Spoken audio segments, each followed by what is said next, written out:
Sebuah film science fiction kriminal dibumbui misteri, memiliki rating tinggi dan ceritanya juga bagus. Ada pesan tersirat di dalam ceritanya. Oke, baik, siapkan tempat yang nyaman dan fokus menonton sampai akhir karena ceritanya akan dimulai. Film diawali di kereta menuju Chicago. Seorang pria karakter utama dalam film ini seorang tentara bernama Colter Steve. Dia terbangun seperti bingung dan tidak tahu kenapa ada di sini. Bahkan dia tidak mengenali perempuan yang pergi bersamanya bernama Christina. Christina memanggil Colters dengan sebutan Sean, tapi kedepannya kita akan memanggil dia Colters biar memudahkan menyampaikan jalan ceritanya. Colters beneran bingung, bahkan ketika ditanya tiket oleh kondektur dia tidak tahu sampai-sampai Christina yang mengambilnya. Kereta menepi di stasiun Glenbrook. Dia berjalan melihat sekitar. Ada seseorang di sini yang ketinggalan dompet. Orang itu keluar di stasiun Glenbrook dan kereta melanjutkan perjalanan. Colters masih kebingungan ketika melihat jendela kereta. Dia langsung menuju toilet dan melihat dirinya di cermin dengan wajah yang berbeda. Colters mengecek dompet juga KTP-nya bertuliskan nama Sean dengan wajah yang sama saat Colters lihat di cermin. Christina yang khawatir dia menunggu di luar toilet dan yang terjadi selanjutnya adalah Everything's gonna be okay. Colters terbangun berada di sebuah kapsul besar. Masih dalam kebingungan, ada seorang wanita bernama Goodwin di layar monitor yang terdengar berbicara. Hanya dia yang bisa berkomunikasi dengan Colters. Colters meminta penjelasan apa yang sebenarnya terjadi, namun diabaikan oleh Goodwin. Colters mencoba melepaskan pengaman yang mengikatnya, namun sia-sia. Dan seorang pria bernama Dr. Rudy, pimpinan dari operasi ini, muncul di monitor tanpa bicara apapun. Goodwin bertanya di mana letak bom dan menyuruh Colters mencari lokasi bom itu. Colters hanya memiliki waktu 8 menit. Colters kembali ke kereta dengan kondisi yang sama, orang yang sama, kejadian yang sama. Kini Colters tidak seperti sebelumnya yang panik dan kebingungan. Colters bangun dari kursi. Dia melihat orang yang sedang membereskan kertas. Pria yang membereskan kertas itu melihat sebuah dompet milik Derek Forrest dan mengembalikannya ketika dia turun di stasiun Glenbrook. Colters keluar melihat sekitar. Colters kini mencoba mencari lokasi bom berada dan akhirnya dia menemukannya berada di ventilasi toilet. Terdapat handphone pada bom tersebut. Karena Colters bingung dan tidak tahu apa-apa, dia juga tidak bisa berkomunikasi langsung dengan Goodwin saat ini. Jadi dia mencoba untuk mencari pemicu dari ledakan bom tersebut dengan berpura-pura menjadi petugas keamanan di sini. Dia mengatakan pada penumpang di gerbongnya untuk menjauhi barang elektronik termasuk handphone. Sempat terjadi adu tegang dengan salah satu penumpang, namun pada akhirnya Is there a problem here, sir? I'm in the middle of a very big deal. It's not gonna be next time.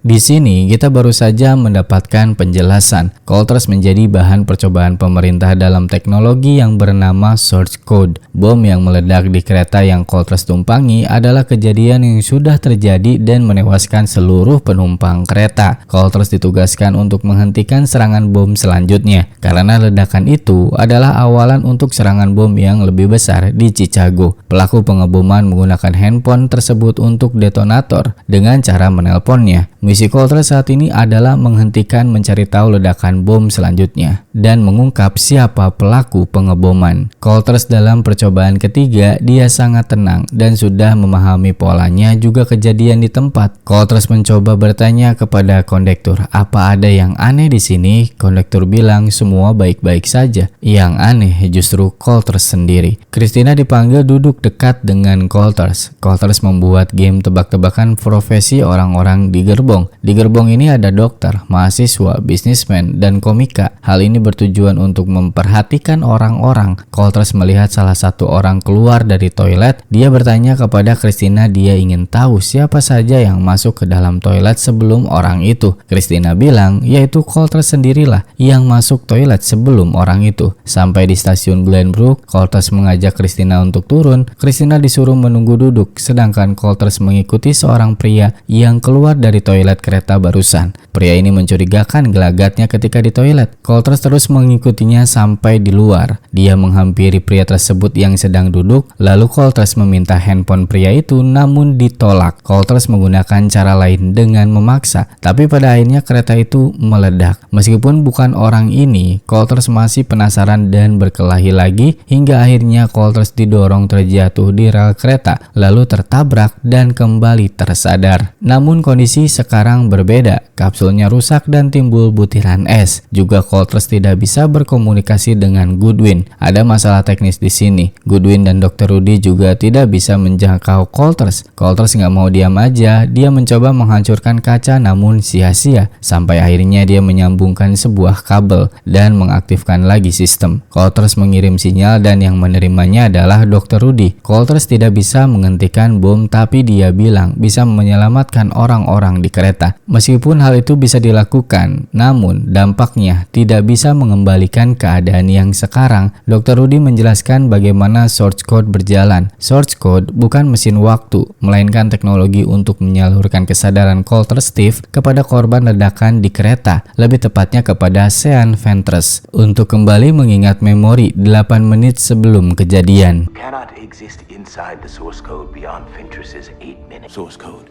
is time reassignment.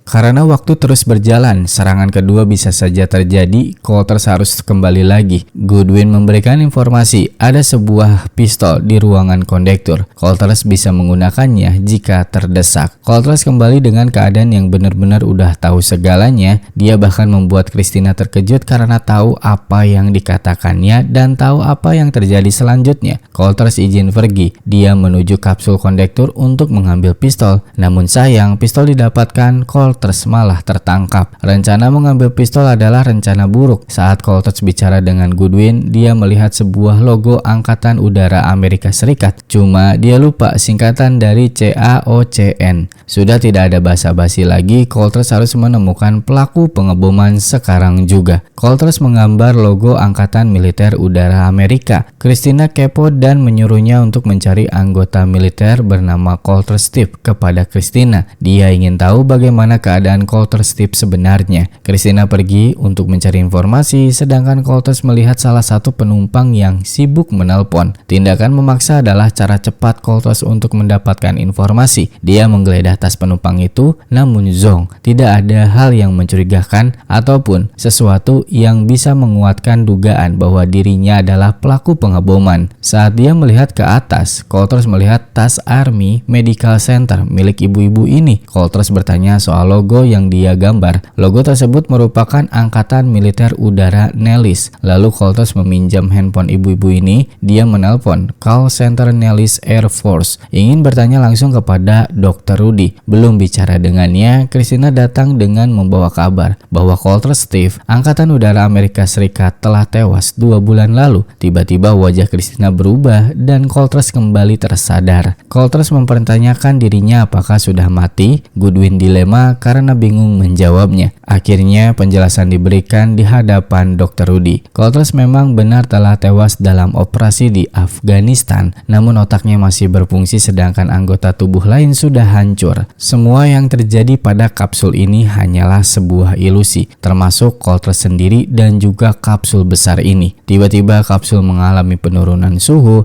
sudah tidak tahan. Dr. Rudy langsung bicara dengan Coltrane. Rudy tegas untuk terus menjalankan tugas karena akan kehabisan waktu jika terus mempertanyakan keadaan saat ini. Dr. Rudy tegas, jika Coltrane ingin misi ini berakhir, selesaikan tugasnya. Coltrane dikirim lagi berkali-kali, namun hasilnya tetaplah sama. Sampai akhirnya Coltrane beneran capek, sudah tidak sanggup lagi melakukannya. Rudy memberikan semangat kepada Coltrane dan juga memberikan voice note ayahnya Coltrane. Ayah Coltrane mengungkapkan betapa bangganya kepada Coltrane karena pada misi terakhir Coltrane dia berkorban untuk keselamatan timnya. Coltrane langsung mengambil pistol dan mencabut handphone yang berada di bom. Dia menelpon menggunakan handphone tersebut dan mendengar suara panggilan telepon dari luar. Seorang pria yang memegang handphone handphone, orang itu adalah Derek Forrest. Untuk memastikan Coltress mengikutinya tidak langsung menangkap, Derek membuang lagi dompetnya di gerbong kereta lain. Karena tidak sadar kereta langsung berjalan, pintu tertutup. Coltress harus membuka tuas pintu darurat dan melompat. Coltress menghampiri Derek, melihat plat nomor mobil Derek. Awalnya dia tidak mengaku, sampai akhirnya Coltress menunjukkan dompet milik Derek. Derek sudah tidak bisa lagi mengelak. Iya benar, Derek adalah pelaku pengeboman. Di dalam mobil terdapat kotak dan bom. Derek membuka kotak itu dan isinya adalah nuklir. Ketika Coltress bertanya di mana target selanjutnya, tapi yang terjadi setelahnya,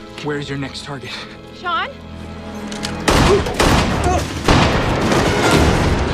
Christina tewas, Coltress sekarat. Alasan Derek mengebom ingin membangun dunia ini lebih baik. Karena saat ini dunia ini seperti neraka. Untuk bisa membangun dunia menjadi lebih baik, harus melakukan penghancuran terlebih dahulu. Derek pergi, namun kereta masih tetap meledak. Coltress kembali sadar, memberikan informasi nama dan nomor polisi mobil Derek. Pihak berwenang pun langsung bergegas memeriksa mobil Derek. Derek tertangkap dengan barang bukti yang ada di dalam mobilnya. Dan Coltress memiliki sebuah permintaan kepada Dr. Rudy untuk kembali dan mengirimnya ke kereta, ingin mencoba menyelamatkan orang-orang di sana dan ingin tetap hidup di masa itu. Meskipun hal ini tidak mungkin, tapi Dr. Rudy akan mengabulkannya. Penyerangan bom kedua telah digagalkan. Source code, suatu penemuan baru untuk melawan teror ke depannya. Di sisi lain, Coltress ngobrol sama Goodwin. Coltress masih memiliki keyakinan bisa menyelamatkan orang-orang di kereta karena dia menyadari sesuatu, ada detonator kedua yang mengakibatkan ledakan bom tersebut. Seperti kita ketahui sebelumnya, meskipun handphone pada bom di atas toilet diambil oleh Coltress, bom tersebut masih bisa meledak. Coltress ingin kembali penasaran dan menyelamatkan orang-orang. Apa yang dilakukan Coltress tidak bisa merubah masa depan, yang terjadi telahlah terjadi. Source code hanya bisa dirancang untuk mencegah kerusakan di masa depan dengan mengumpulkan informasi di masa lalu. Coltress membujuk Goodwin untuk mengirimnya kembali ke masa lalu. Dengan penuh kebimbangan, Goodwin pun mengabulkannya. I'm gonna save her, Goodwin. And I thank you for your service. Coltress menjadi versi dirinya di tubuh Sean. Dia sangat menerima di momen ini. Sepertinya Coltress jatuh cinta kepada Christina. Coltress pergi dari bangku untuk mengambil handphone pada bom, dan benar dugaan Coltress, bom tersebut memiliki dua handphone sebagai detonatornya. Coltress langsung bergegas mengambil borgol milik petugas kereta, sementara Goodwin menghampiri Dr. Rudy. Tadinya Goodwin mau melaporkan apa yang telah dia lakukan, namun Dr. Rudy terdengar happy karena mendapatkan dana dari pemerintah untuk proyek besar source code miliknya, dan ternyata Dr. Rudy ingin menghapus ingatan dari Coltress dan memulai ulang source code baru dengan memori yang baru untuk bisa mencegah aksi teror di masa depan. Dr. Rudy ingkar janji kepada Coltress. Keinginan terakhir Coltress, dia hanya ingin dikirim kembali untuk mencoba menyelamatkan kereta, sementara Coltress membogol Derek. Di sini Coltress langsung membuka rencana Derek. Dia menunjukkan dua handphone milik Derek. Derek sudah tidak bisa lagi melakukan apa-apa. Coltress menelpon polisi menjelaskan kejadian yang ada. Coltress melaporkan ada bom di mobil van yang terparkir di stasiun Glenbrook. Coltress mengambil handphone milik Derek. Coltress mengirim email kepada Goodwin, dan Goodwin menghampiri Coltress di tempat selama ini dia disimpan. Tubuh Coltress Steve asli sudah tidak utuh, hanya fungsi otaknya saja yang berfungsi dengan baik. Coltress kembali ke Christina dengan wajah berseri dan bahagia karena berhasil menyelamatkan kereta. Apa yang dilakukan Goodwin ternyata diketahui oleh Dr. Rudy, dan ini tentu melanggar protokol. Bahkan Goodwin merubah pin pintu agar Dr. Rudy tidak bisa masuk. Di kehidupan baru Coltress, dia merubah suasana di kereta. Coltress membayar $100 kepada komika untuk membuat suasana gerbong gembira dan membuat orang-orang tertawa. Hal itu berhasil diwujudkan Coltress. Semua orang di gerbong tertawa. Dr. Rudy akan membuka paksa pintu. Hal ini butuh waktu 20 detik. Waktu itu nggak cukup untuk menghentikan usaha Goodwin. Saat timer 8 menit selesai, Coltress tetap hidup di waktu dan masa yang berbeda. Waktu itu tidak berhenti lagi, malah terus berlanjut. Coltress hidup bahagia bersama Christina.